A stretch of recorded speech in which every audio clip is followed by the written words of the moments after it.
මම ව්‍යවසායක කොල්ලෙන් වීරක්කොඩි දේශීය ව්‍යවසායික බලගැන්වීමේ සංවිධානයේ සභාපති. සියලුම මාධ්‍යවේදීන් සියලු දෙනාටම ස්තුතිවන්ත වෙනවා මේ අවස්ථාව ලබා දීම පිළිබඳ. ඇත්තෙන්ම අද අපි මේ වගේ මාධ්‍ය සාකච්ඡාවක් පැවැත්වීමට තීරණය කළේ අද මේ රටේ පවතින ප්‍රශ්න දිහා බැලුවාම අපි අද සියලු ව්‍යවසායකින් පුදුමාකාර විදිහට අපි අන්ත අසරණ තත්ත්වයටපත් වෙලා තිනවා. ඒ නිසා මම හිතනවා මෙතෙක් පැවති රජයන් සහ මේ පවතින වර්තමානයේ පවතින රජයට අපි නොඑක අවස්ථාවල් වලදී ව්‍යවසායකින් වෙනුවෙන් අපි කරුණු කාරණා මතක් කර දුන්නා. නමුත් අද වෙනකන් අපිට කිසි දෙයකට සාධාරණ පිළිතුරක් ලැබුණේ නැහැ. මම හිතනවා අද ලංකාවේ ව්‍යාපාර ශාස්ත්‍රයේ නියැලෙන ගොඩාක් ව්‍යාපාරිකයන් අද තමන්ගේ ව්‍යාපාර හරියාකාරව කර ගැනීමට නොහැකි තත්ත්වයකටපත් වෙලා තියෙනවා. මම හිතනවා මේ රටේ ඇතිවෙච්ච ඒ ව්‍යසනය කීපයකට මුහුණ දීලා මේ අපේ ව්‍යාපාරිකයෝ අද තමන්ගේ ව්‍යාපාර ඉස්සරහට කරගන්න බැරි තත්ත්වයට තමයි අදපත් වෙලා තියෙන්නේ. මම හිතනවා ප්‍රථමයෙන් ඒ ව්‍යාපාරිකයින්ට ඇති වෙලා තියෙන ප්‍රශ්නේ තමයි තමන්ගේ මුදල් ප්‍රතිපාදන නොමැතිකම. මම හිතනවා මේ සෑහෙන කාලයක් මේ ව්‍යාපාරිකයෝ රජයන් වලට මතක් කරලා දුන්නා මේ අසාදු ලේඛන ගත වෙලා තියෙන ව්‍යවසායකින්ට බැංකුවත් එක්ක කතා කරලා යම්සි සාහනයක් ලබා දෙන්න කියලා. මම හිතනවා පැවති කිසිම රජයක් මේ වෙන විට ඒට සාධාරණ පිළිතුරක් අපිට ලබා දීලා නැහැ. ඒ නිසා මම හිතනවා මේ ව්‍යාපාරිකයින් තමන්ගේ සේවකයන් රැක බලා ගන්න ඕනේ. එතකොට මේ සමහරක් අය තමන් බද්දට අරගෙන තියෙනවා මේ ව්‍යාපාරික ස්ථානේ වට කුලිය ලබා දෙන්න තියෙනවා. ඒ නිසා මම හිතනවා ඒ අය මේ වන විට සෑහෙන අමාරු තත්යකටපත් වෙලා තියෙනවා.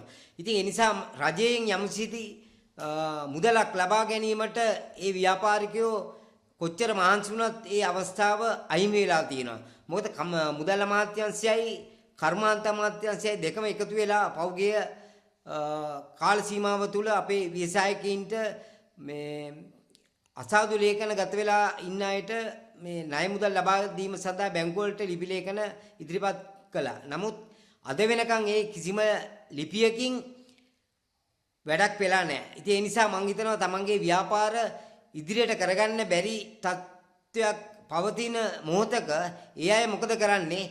වෙනත් ශුද්‍ර මුල්‍ය ආයතන වලට පෙළඹිලා තියෙනවා ණය මුදල් ලබා ගන්න. මම හිතනවා මේ වන විට ලංකාවේ මහා බැංකුවේ නියාමයට යටත් නොවු ශුද්‍ර මුල්‍ය ආයතන ලංකාවේ සෑහෙන ප්‍රමාණයක් තියෙනවා. මේ අය මොකද කරන්නේ? මේ ව්‍යාපාරිකයන්ගේ අසරණ තත්ත්වය දඩමීමා කරගෙන ඒ අයව හමු වෙන්න ඇවිල්ලා ඒ අයට අධික ලෙස පොලියට මේ ණය මුදල් ලබා දෙනවා. සමහරක් අවස්ථාවලදී ව්‍යාපාර කටයුතු ආර්ථික තත්ත්වය හොඳ තත්ත්වයට ඇති කරගන්න බැරි වුණාම ඒ අයට මුදල් ප්‍රශ්න ආවට පස්සේ ඒගොල්ලන්ට නීතිමය පැත්තට ඇදලා දාලා ඒ අයව තවත් අසරණ කරලා තියෙනවා. ඒ නිසා මම හිතනවා මේ ප්‍රශ්නයට රජය දැඩිසේ අවධානය යොමු කරන්න ඕනේ. මොකද මේ ශුද්‍ර මුල්‍ය ආයතන දැඩි ලෙස අසාධාරණ විදිහට මේ මුදල් මංකොල්ල කරනවා. ඒ නිසා මම හිතනවා මේකට රජය මැදිහත් වෙලා මේ එතකොට මහා බැංකුවේ අධීක්ෂණයට යටත්ව යම්සි නියාමනයක් කළා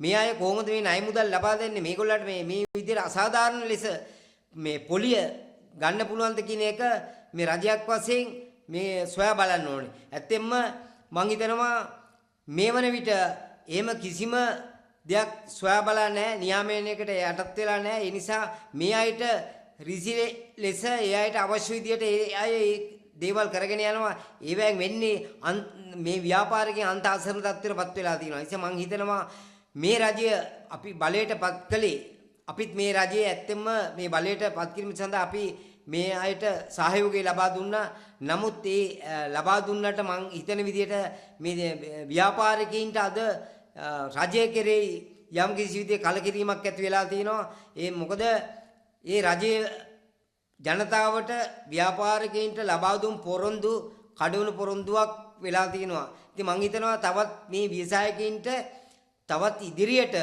මෙහෙම බලාගෙන ඉන්න බෑ. මේකට යම්කිසි මොකක් හරි තීරණයක් ගන්න වෙනවා. නිසා මම හිතනවා දැන් මේ පාර්ලිමේන්තුවේ 159ක් ඉන්නවා മന്ത്രിවරු. ඉතින් මම හිතනවා අපේ අනුර කුමාර දිසානායක ජනාධිපතිතුමාට මයිද පාර්ලිමේන්තුවේ යම්කිසි පනතක් ගේන්න පුළුවන්. මොකද මේ අසාදු ලේඛන ගත වෙලා තියෙන මේ අපේ ව්‍යාපාරිකයන්ට යම්කිසි ණය මුදලක් ලබා දීම සඳහා මොකක් හරි වැඩපිළිවෙලක් ගේන්න. මොකද දැනට මම දන්න විදිහට මේ සෙන්ට්‍රල් බැංක් එකේ මහා බැංකුවේ මේ තියෙන චක්‍රලේඛනය අනුව අසාදු ලේඛන ගත වෙලා තියෙන කිසිම කෙනෙකුට බැංකුවකින් ණය මුදලක් ලබා ගැනීම සඳහා කළමනාකරුවෝ කොහෙත්ම එකතාවයකට පත් වෙන්නේ නැහැ. ඒ අය කියන්නේ හැමතිස්සෙම කර්මාන්ත අමාත්‍යාංශයයි මුදල් අමාත්‍යාංශයයි මොනතරම් ලිපි ලේඛන අපි වෙත එව්වත් ඕගොල්ලෝ අපිට ඇවිල්ලා කරදර කළත් අපිට මේ චක්‍රලේඛනයේ තුල අපිට ණය මුදල් ලබා දීමට නොහැකි තත්ත්වයක් තමයි තියෙන්නේ කියලා.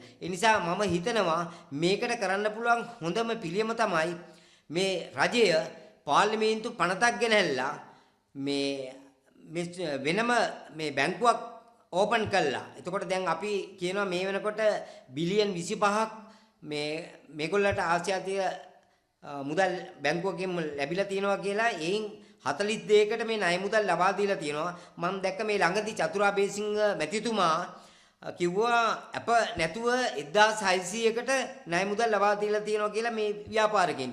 මං හිතන විදිහට මම නම් දන්න විදිහට මේ අපේ කිසි කෙනෙකුට මේ මුදල් එහෙම ලැබිලා නැහැ.